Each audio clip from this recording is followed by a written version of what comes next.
All right, so we're going to continue our lecture that we started in middle and late childhood. And we're going to focus on social development, social and emotional development, I should say. And we're going to start with understanding of the self.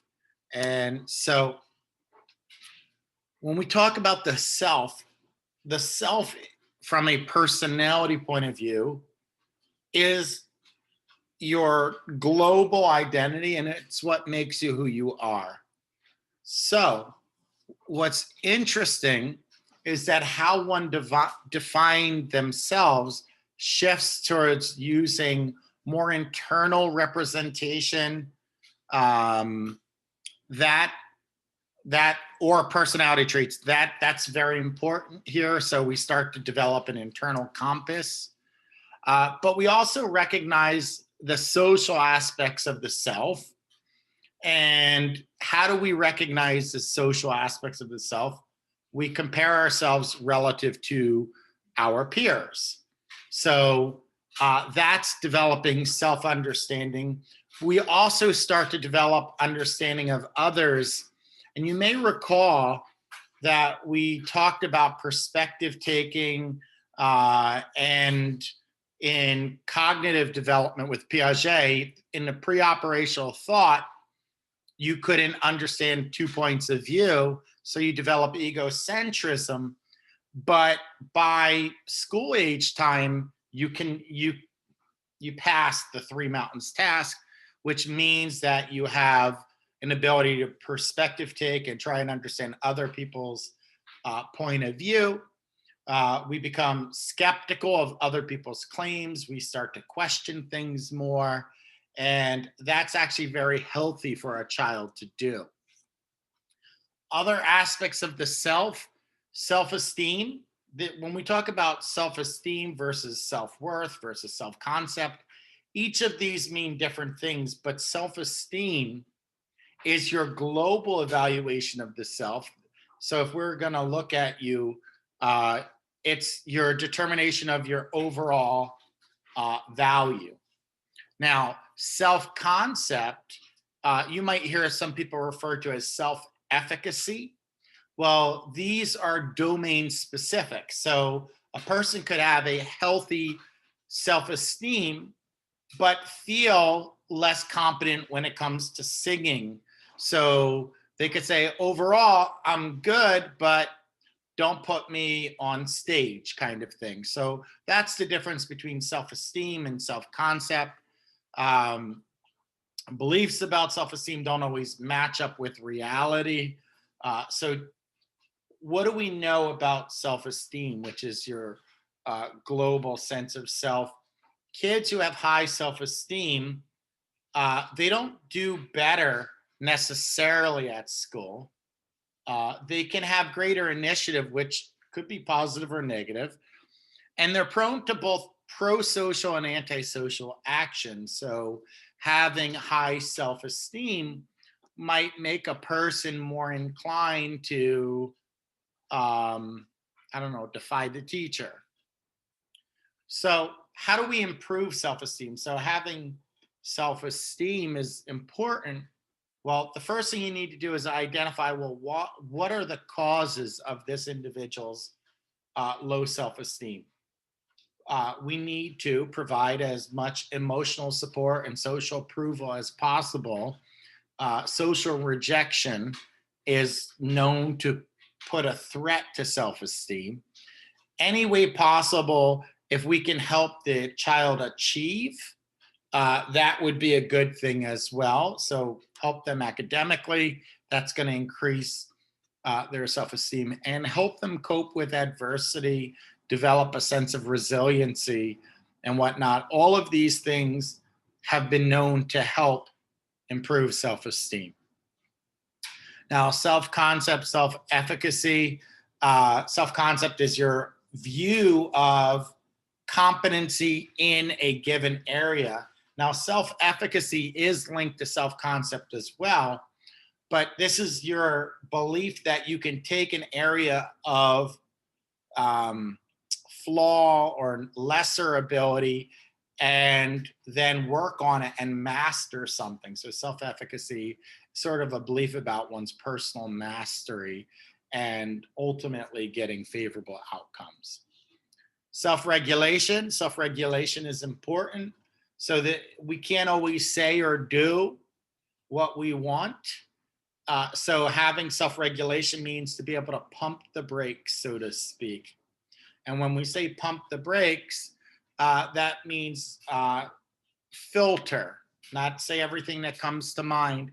And what's interesting is that this increased capacity for self-regulation goes back to the development or advances in the prefrontal cortex. And your prefrontal cortex is where largely your personality is your decision making, your planning, your judgment, all of those executive functions are there. So it should not come as a surprise that self-regulation also occurs there.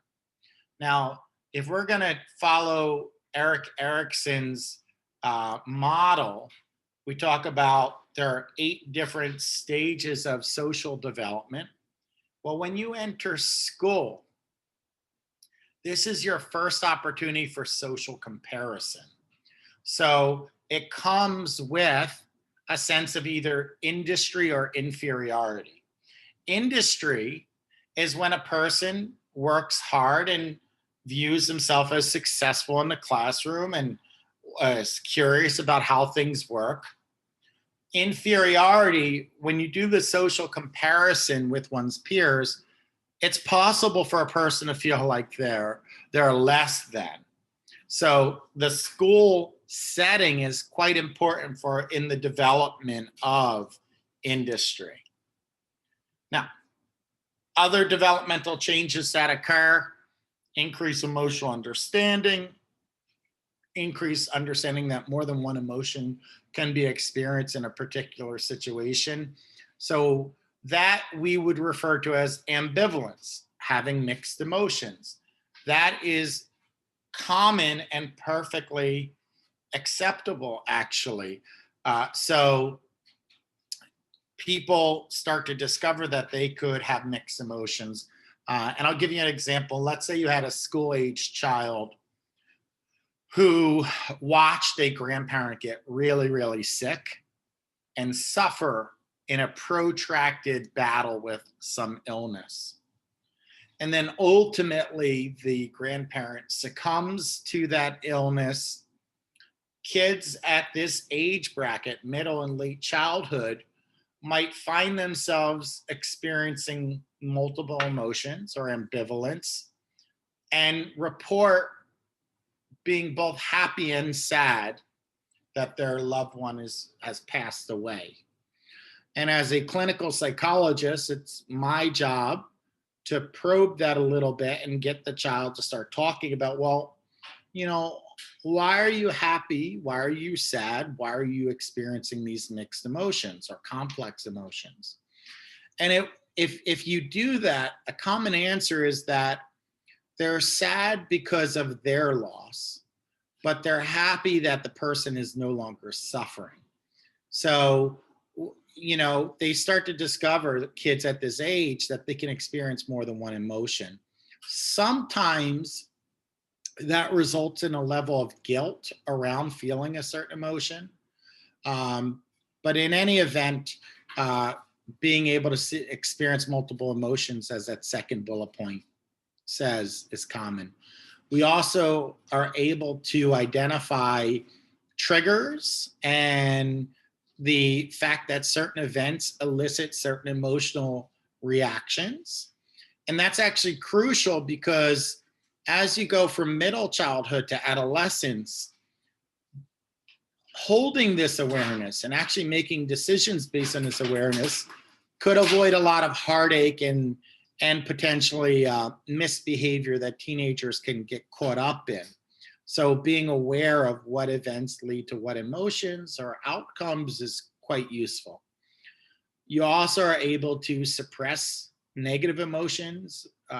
It's not always the time to express one's emotions. So learning to filter one's emotions and not share them is something that kids learn during the school age.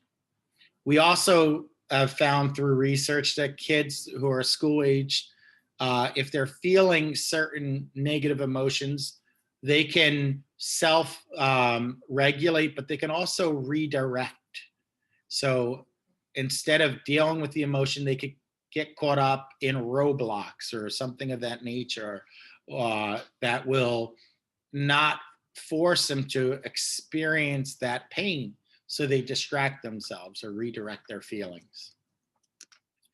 So now let's talk a little bit about coping with stress, right? So older children tend to be more effective and they utilize more strategies in coping with stress.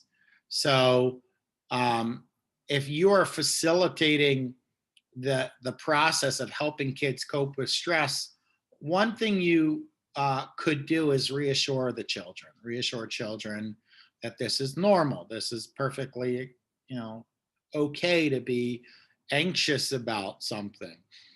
You might allow the children to retell the story of what they experienced or the event. You might encourage them to talk more from a feelings point of view. And if it is some kind of recurring stressor, it's your responsibility as a parent to do as much as you can to prevent and protect the children from re-exposure to that stress. And then help them on a larger scale understand what happened. All of these are ways that you can help school-age children cope with stress. So let's say you have a situation where you have parents who are no longer together and the kid is shuffled from one parent to another for a visitation schedule or whatever the arrangement is. And then there's a certain major stressor that happens with one parent. This becomes a common area of dialogue with the kid about their experience and wanting them to give you the scope of what happened. Because if it's something that is serious, you might want to protect them from re-exposure. And that obviously can get nasty in the courts, but that's something you might want to think about. So let's talk about Kohlberg. So when we talk about Lawrence Kohlberg, he was a Harvard professor, and he basically applied Piaget's cognitive theory to morality. And he came up with his stage theory about morality, and he proposed that everybody goes through 6 stages of moral development. And in his research, he created moral dilemmas. And a dilemma is a scenario where there's no perfect or right or wrong answer, but it's a tough decision you have to make. So he would give you a series of moral dilemmas and then provide an interview as to, well, what would you do and why? Or if, in some cases, he'll tell you what someone did, and you ask them, did they do the right thing or not, and why? And the rationale of why would help him understand, well, what stage of morality are you at?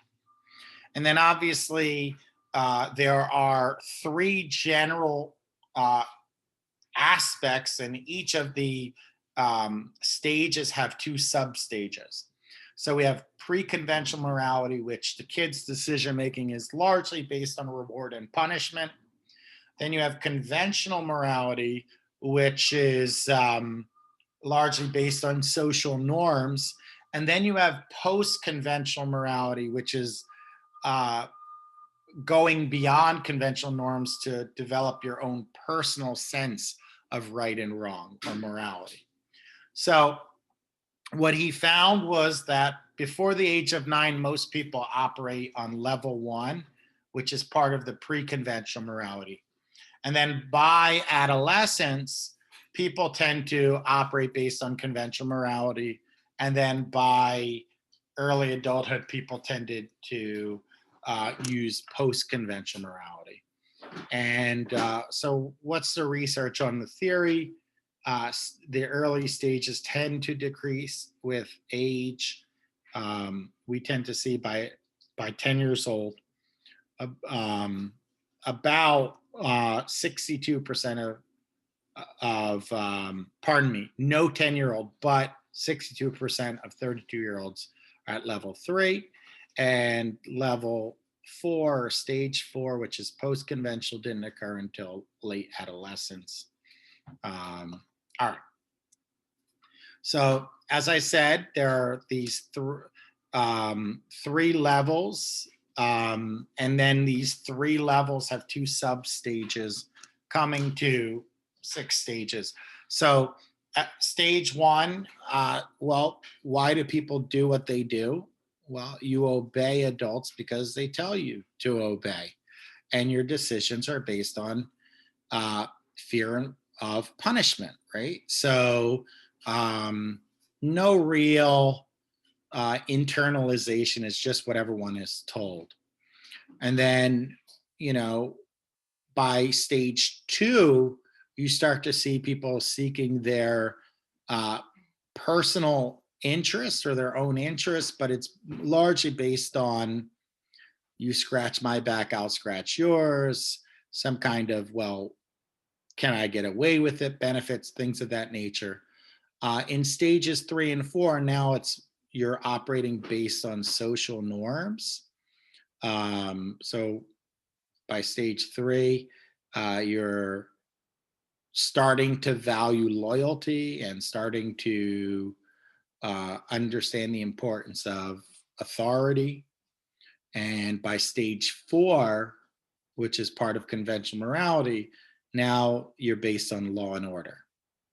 And then post-conventional level, stage 5 and 6, here's where you go beyond what is considered the norm. So a social contract or utility is where now you're looking at the rule and saying, is it serving its purpose? And if it doesn't serve its purpose, then maybe it's okay to transgress or violate the rule. And then by stage 6, you're coming up with your own sense of what's right and wrong. All right. Here's the graphic by each stage, looking at 1, 2, 3, 4, and 5. All right. So what are some factors that impact Kohlbergian stages? Well, cognitive development plays a role, experience with morality, peer interaction, your ability to perspective take.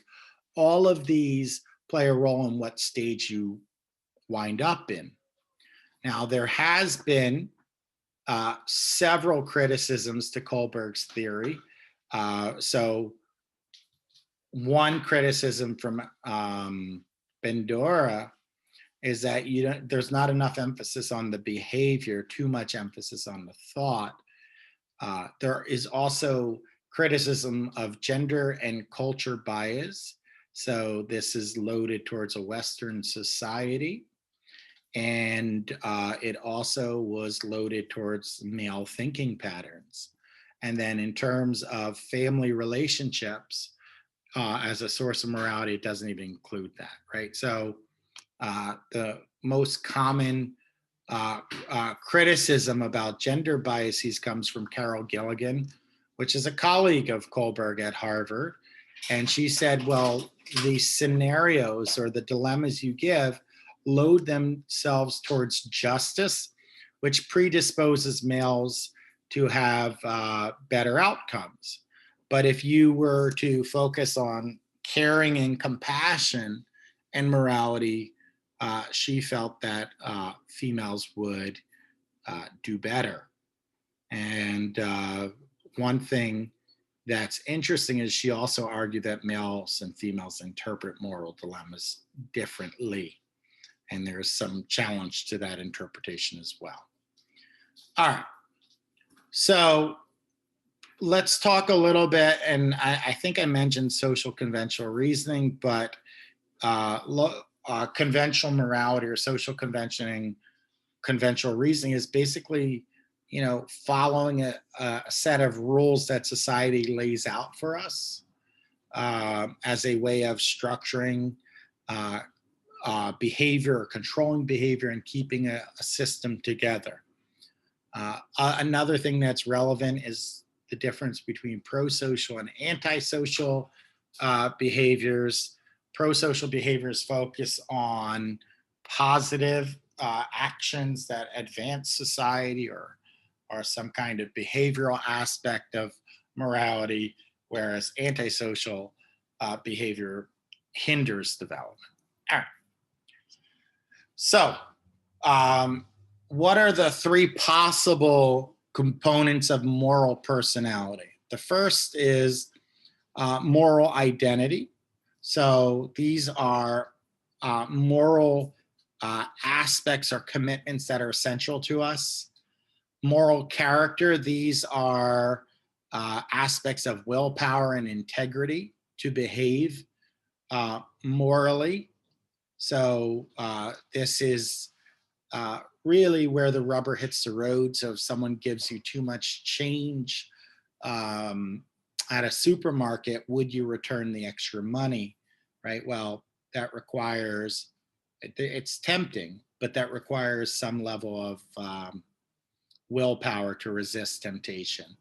And then we have moral exemplars, which help moral personality. So these are people who've lived righteous lives. So for many people, if you look at the Dalai Lama is an example of a person who lives a good life, lives a life where he's very thoughtful about his speech. He's very compassionate to others. He doesn't to exploit or take advantage of others. These are exemplars, and there are many others. So now let's talk about gender, which is another aspect of identity. So gender stereotypes, what are they? Well, they're beliefs or statements about that which males and females should do or could do. And then what we find is that gender stereotyping increases from preschool to fifth grade. And then in terms of rigidity of stereotypes, boys' stereotypes tend to be more rigid than girls. Now, when we talk about similarities and differences between males and females, stereotypes are overgeneralizations, right? So going beyond that which is true. When we look at gender, we tend to see that there's considerable overlap between males and females, or boys and girls. And really at its extreme, some of these differences might be biological, but much of it is sociocultural. So, and that's where the stereotypes lie in the sociocultural sphere. So, and what about physical development and gender? Well, males and females have differences in muscle to fat ratio, which with females tending to have twice as much body fat to males, and then males in this time period tend to be 10% taller than females. Life expectancy, females tend to live longer. Females' brains are somewhat smaller, but that doesn't mean anything because they tend to have more convolutions and interconnections. We tend to see the part of the hypothalamus, which is responsible for sexual behavior, tends to be a little bit larger in males relative to females. The corpus callosum, which is the bridge between the hemispheres, tends to be a little bit larger in females. Visuospatial skills, or the parietal lobe, tends to be more developed in males, and emotion expression tends to have more activity in females. So it's interesting when we start to see these gender differences. What this slide is doing is it's talking about physical aspects that drive gender differences. Now, in terms of cognition, what is the net effect? Well, visuospatial skills uh, are your ability to navigate the environment. So, in general, males tend to perform a little bit better than females on visuospatial skills, whereas females tend to do a little bit better on linguistic tasks such as reading and writing. Now, in terms of gender and social emotional development, males tend to show higher rates of physical aggression. Now, if I were to define aggression, aggression is any act that has the intent to cause harm or destroy. Males tend to show a lot of physical aggression. So in the schoolyard, it's not uncommon for males to fight and punch each other and kick each other, whatever it might be, and that the rates of physical aggression are higher in males than females. Whereas uh, females tend to have higher rates of verbal and relational aggression than males. So things like um, excluding someone from your party, inviting everyone but one person to your party, that might be a form of an aggression. Now, you're not punching a person, but it's a passive aggressive act that causes harm to that person. Now, in terms of expression of emotion, girls tend to be able to express emotions more than boys. Males tend to show less emotional self regulation than females. Females tend to show a little bit more pro social behavior than males. Now, in terms of gender role is what society says you should behave like based on your gender. There are certain unwritten expectations of males and females in society. So, one of them is things like masculinity and femininity. You might hear phrases like man up. Well, that implies that males are supposed to be tough and endure pain more readily, whereas females are oftentimes treated as damsels in distress, which implies that they need to be rescued or saved. And both of these ideas actually come with harmful outcomes, right? We tend to see when working with boys and men that the hardest thing to do is to get them to express their feelings, right? And that creates significant communication problems with one's family, friends, and romantic partners. And then when we create the picture that females are damsels in distress that need rescuing, that undermines assertiveness and that undermines independence for women, and that might create some of the gender gap that we have in society. So masculinity and femininity are complex, and each society has a certain set of gender roles. Some are flexible, like in the United States, it's far more flexible than in, let's say, East Asia, places like China, or South Asia, places like India. The gender roles are very strong. Now, what do we find though? Being a little bit androgynous in terms of one's view of the world, meaning incorporating both masculinity and femininity, these individuals tend to demonstrate greater flexibility, competence. They tend to be far healthier from a psychological point of view. So, helping behavior, females are more likely to take care of their children and personal problems, whereas males are more likely to help a woman with a flat tire. So, these kind of ideas of relational, compassion based, emotion based factors versus saving one. So, be mindful of that. Males are more likely to show aggression to strangers. Females are more likely to express fear and sadness. So let's talk about the parent-child relationships in middle and late childhood. So what we tend to see is that as children go into schools, parents tend to spend less time with their children. However, parents still have a great deal of authority, and parents can serve as a gatekeeper and serve to guide their children.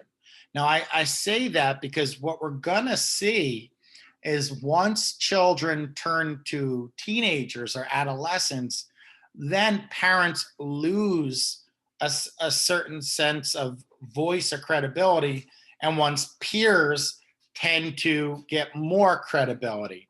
So this is the last time in childhood that parents have that true authority and still that modeling and guiding role before teenagers naturally start to rebel and naturally find their own way. So think elementary school, right? So parents are still doing a lot for their kids, they're still guiding them. Parents have a lot of control over who you hang out with, what kind of school activities you're involved with, extracurricular, how well you do, which sort of shifts at the next stage of lifespan. We also tend to see that there's less corporal punishment. Now, you might remember that parents do use corporal punishment, but it's more common with younger kids than at this point and later. So that's that. So parents also operate as managers for their children. So parents manage children's opportunity. They usually initiate social contact with other people. They monitor behavior. And in terms of the managerial role in Western society, this can oftentimes fall on the mother to do a lot of these activities. Now, what about step families? Well, step families are becoming more common, especially in today's society. So we know that there is the issue of divorce, right? So we're going to talk about that in early adulthood. But we know about 1 out of every 2 marriages end up in divorce in America. So what does that mean for people who wind up divorced? Do they just end up the rest of their life alone, or do they seek out new relationships? The answer is the latter, of course, right? So people are going to look and find love. But what that results in challenges around remarriage. So we have to navigate blended families and the concept of step parents and how that works. But just to give you some statistics, about half of all children of divorce will have a step parent within 4 years of the divorce, right? So that's a common thing. People are going to lick their wounds a little bit, but they're going to put themselves out there. And that results in that step parent taking an active role in that child's life. Now, what's scary is that only about 1/3 of step family couples stay remarried. So the divorce rates are actually higher the second time around than the first time, which is interesting, right? So making sure you screen the person properly, making sure that you take enough time to know that person is important before you get married and then develop a strong relationship.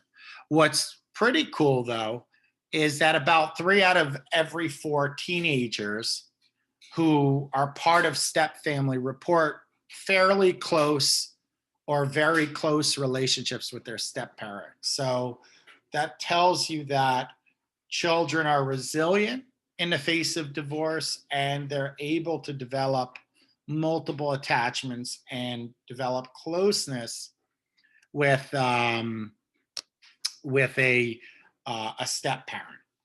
So we also see that they're simple step families that's just either a stepmother or stepfather.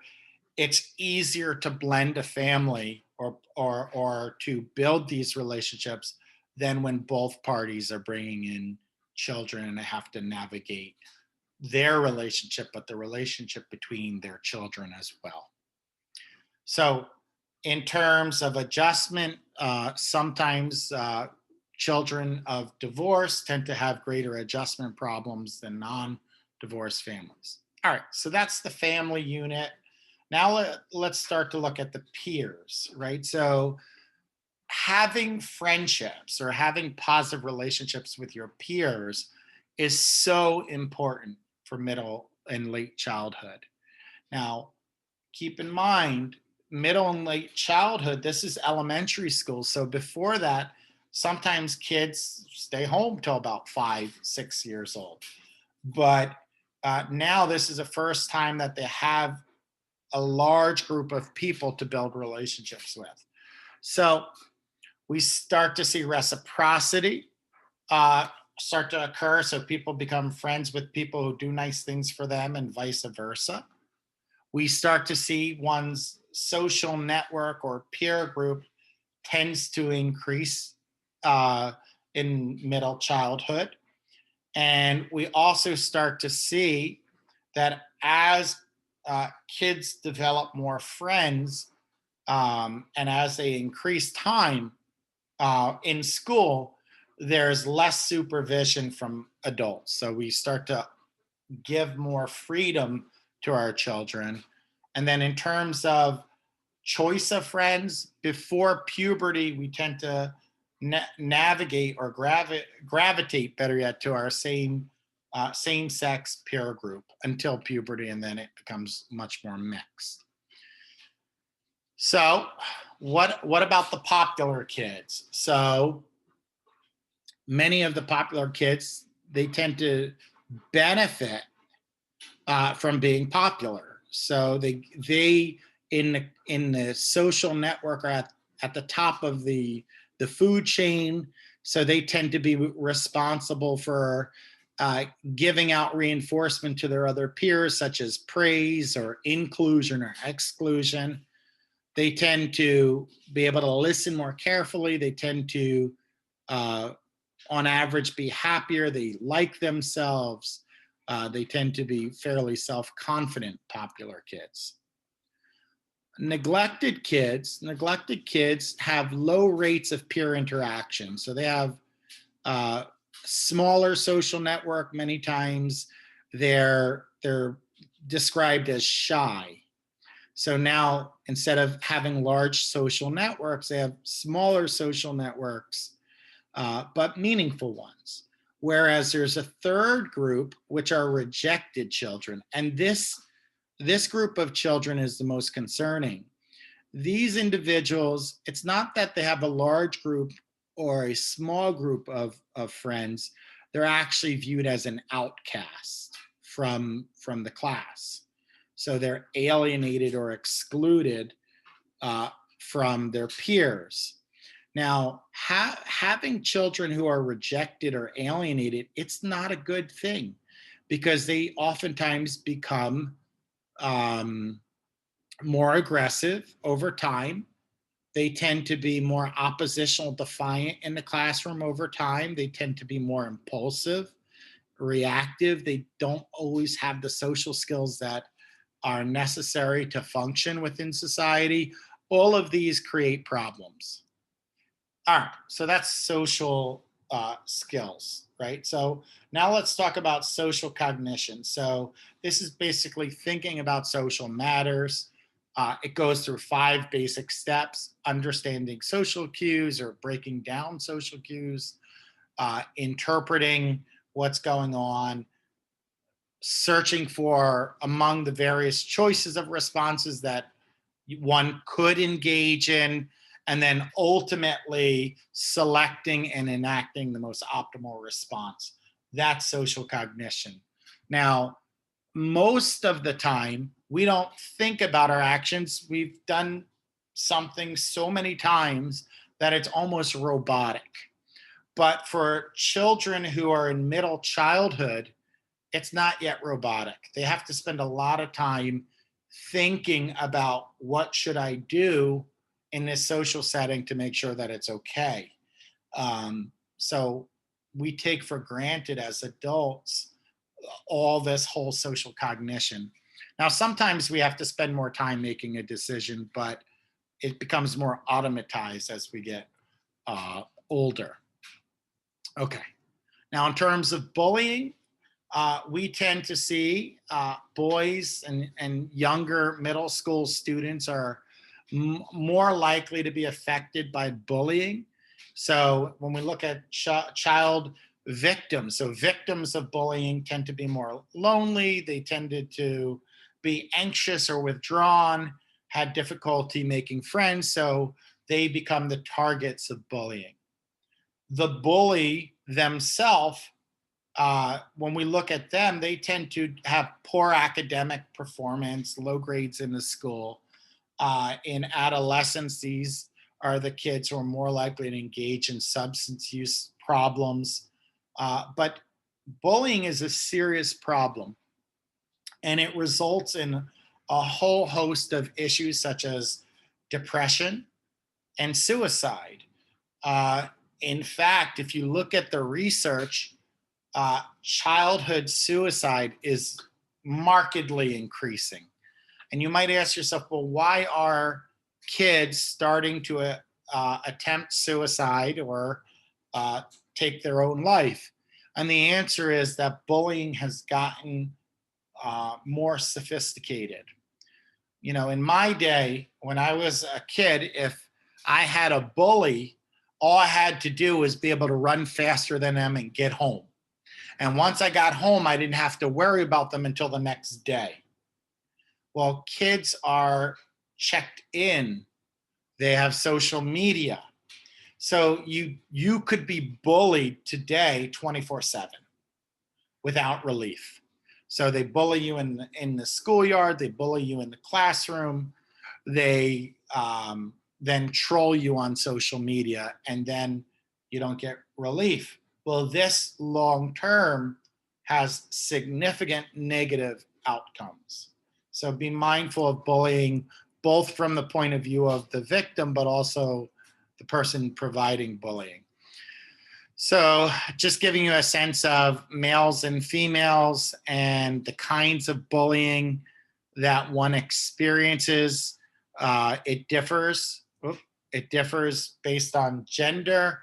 So, for example, physical bullying, such as being pushed or slapped, is more common among males. Being bullied about race and religion is more common among males. But things such as spreading rumors or, you know, things like suggestive sexual comments, this is more common among females. So how do we do it? Well, truth is that we need to take a conscious effort to stamp out bullying. And that requires school intervention. And here's just a list of a couple of programs that focus on anti-bullying campaigns that are used in the classroom with pretty good success. Now, in terms of having friendships, we tend to select friendships based on similarity. So you might have heard the term opposites attract. That's only true with magnets. When it comes to friendships and relationships, the more similar you are, the better it works. So what's the function of friends, though? What's the benefit? Well, they serve as companions. They give you ego support, physical support, affection, and there are 6 listed here. I don't need to read them all. All right, so now let's talk about schools. So we talked about parents, we talked about peers, we talked about friendships. Now we want to talk about schools. And there are different ways that you could teach, right? You can take a constructivist approach, which focuses on independent learning, and it really empowers bottom up learning processes. A lot of focus on the student driving the learning rather than the teacher driving it. And then there's the direct instruction approach, which is the opposite, where the teacher has greater control and shapes the child's learning experience. So which one's better, the constructivist view or the direct instruction approach? The answer is both are important, and actually having a combination of the two is probably the best. Now, accountability. Accountability is important for schools. You will notice that each school at the end of the year, they have tests, mandated tests. And that's important to see if schools are actually accomplishing their goals. You might have heard the term Common Core. Well, Common Core sets out a series of learning standards based on the grade that are supposed to be accomplished in the schools. But how do you know if they're being accomplished? Well, you need to do assessment. And one legislative function of assessment is No Child Left Behind. And you probably have heard this phrase. This came out of the Bush Jr. administration, which really focused on truly testing and screening and giving feedback to students and teachers to improve performance, right? The goal was to help improve performance, help learning process. Now, what was interesting about this is that we started to see teachers, instead of working towards truly mastering things with kids, they started teaching towards the test. As soon as we had mandated tests, people started teaching towards the test.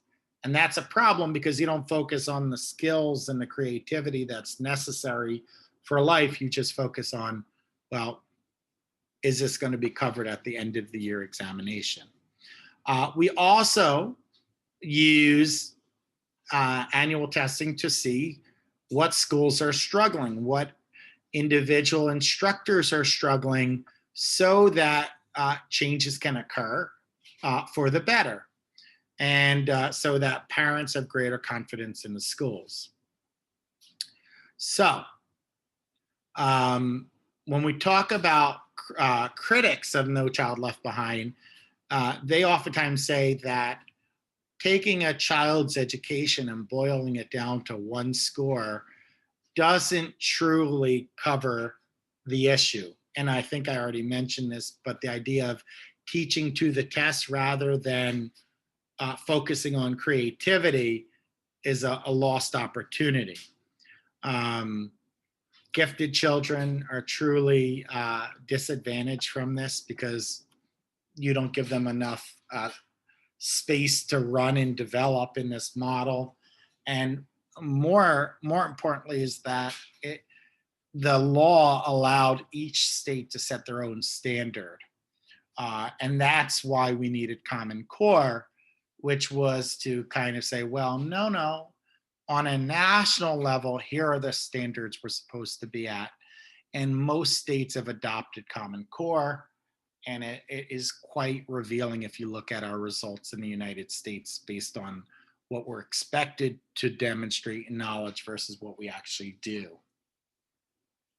Now, when we talk about schools, ethnic minorities, individuals with lower socioeconomic status, tend to face more barriers in learning. In addition to the school, we tend to see issues related to parents and the role of the parent in education. Some parents do not set high enough educational standards. Some parents don't check their children's homework, or they don't know how to help their children with homework. And then because their kid is struggling, they don't have the financial resources to pay for a tutor. So all of these, home-based issues are problematic, but the environment is also more stressful when, most of us take for granted the ability to walk walk outside and feel safe in our neighborhoods. But there are some kids who are fearful of their life just walking home from school. So that's an issue. So when we look at the outcomes of lower SES area schools, the kids tend to perform poorer than middle class schools. The teachers that are assigned there tend to be newer teachers before they ask for a transfer. They tend to focus on just rote memorization. The schools themselves have fewer resources, and it's problematic. Now, you might say, well, wait a minute, why? I understand the parents not having the financial resources, which creates some educational barrier. But what about the schools? Why is it that the school itself has fewer resources? And the answer is you've been lied to. You thought that public school education is the same across the board. Well, guess what? It's not. When you look at districts that are middle class and upper class, a portion of their tax dollars goes straight into the schools. So when you have a lower socioeconomic status area school, there are fewer tax dollars, which means that the additional resources are not always there. So in some schools, you might have a computer in every classroom, whereas in another school, you might have one computer in the whole school. And that sounds scary, but that's the reality, is that based on the financial constraints, the principal and assistant principal have to budget for whatever money comes in. Now, in terms of ethnicity in schools, so about a third of all African American and Latino students attended schools in 47 of the largest city school districts, compared to about 5% of white and 22% of Asian American students. So what's interesting about that is that that implies that where are these kids going? Well, a larger portion of white kids are winding up in private or parochial schools, right? So that tells a story about advantage and privilege as well. We also tend to see that inner city schools tend to still be somewhat segregated, heavily loaded towards Black and Hispanic kids, and then they're underfunded, which actually creates additional disadvantages for the students. So something to be mindful of. All right. I think we talked about this top point about prep schools and resources. African American Latinx community tend to have lower opportunities for college prep programs and whatnot. Asian Americans tend to have more advanced studies, more math and science groups based on the research. And then I'll actually share a cool thing after I tell you this point. African American students are twice as likely as Latin, Native American, and whites to be suspended from school. So in New York State, we are working on a law to address this problem, because there is a colleague of mine who's part of New York State Psychological Association who found that the outcomes of suspension result in greater risk for incarceration.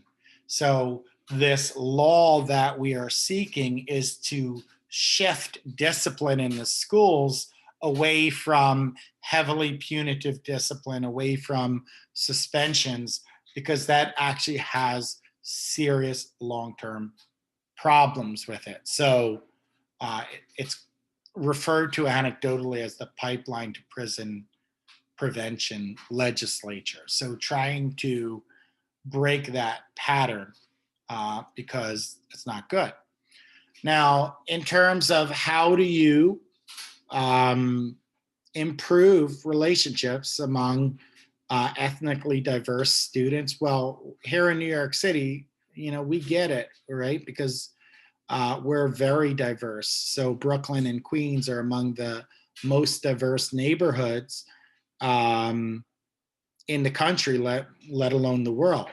So you might do jigsaw classrooms, which are sort of like forcing people to get into groups of diverse individuals.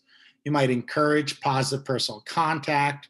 You might focus on actively tackling bias. Now, bias could be conscious or it could be unconscious, but if you have a focus on it, you can put a spotlight on it and potentially reduce it. And then start to become more culturally competent as well as culturally humble. So cultural competency is on an intellectual level, understanding advantage and disadvantage, privilege and so forth. But cultural humility is having the openness to receive another person's point of view and their experience who's ethnically diverse. So that's going to be very important for teachers to do, very important for our civically minded leaders to do as well. All right. In terms of cross-cultural comparisons and achievement, we tend to see African-American children perform poorer than their ethnic counterparts.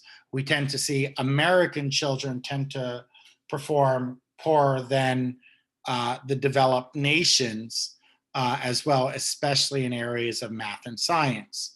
All right.